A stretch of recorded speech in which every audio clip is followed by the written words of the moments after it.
নমস্কার। বিশ্বকবি রবীন্দ্রনাথ ঠাকুরের লেখা কবিতা জন্মান্তর।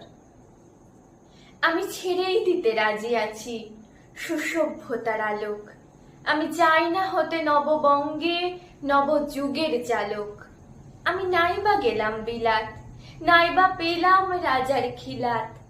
যদি পরজন্মে পাইরে হতে ব্রজের রাখাল বালক, তবে নিবিয়ে দেব নিজের ঘরে সুসভ্যতার আলোক।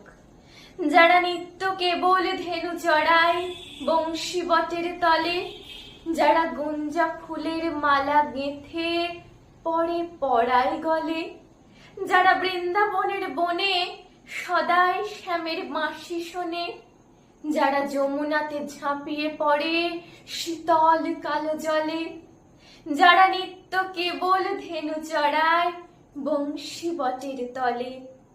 ওরে বিহান হলো জাগরে ভাই, ডাকে পরস্পরে।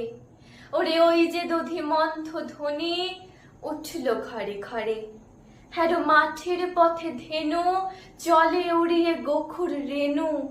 হ্যারো আঙিনাতে ব্রজের বধূ দুগ্ধ দহন করে। ওরে বিহান হলো জাগরে ভাই, ডাকে পরস্পরে।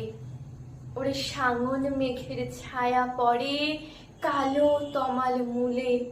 ওরে পার ও পার আঁধার হলো কালিন্দির কুলে। ঘাটে গোপাঙ্গনা ডরে কাঁপে খেয়া তরির পরে।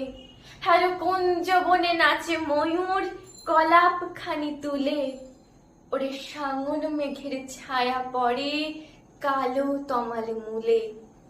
মোরা নবনবীন ফাগুন রাতে নীল নদীর তীরে, কোথা যাব চলি অশোক বনে শিখি পুচ্ছ শিরে।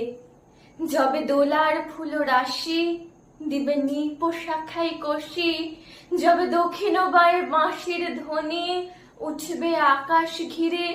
মোরা রাখাল মিলে করব মেলা নীল নদীর তীরে। আমি হব না ভাই নববঙ্গে নবযুগের চালক। আমি জ্বালাবো না আধার দেশে সুসভ্যতার আলোক। যদি ননিছানার গায়ে কোথাও অশোক নিপের ছায়ে, আমি কোনো জন্মে পারি হতে ব্রজের গোপবালক, তবে চাই না হতে নববঙ্গে নবযুগের চালক।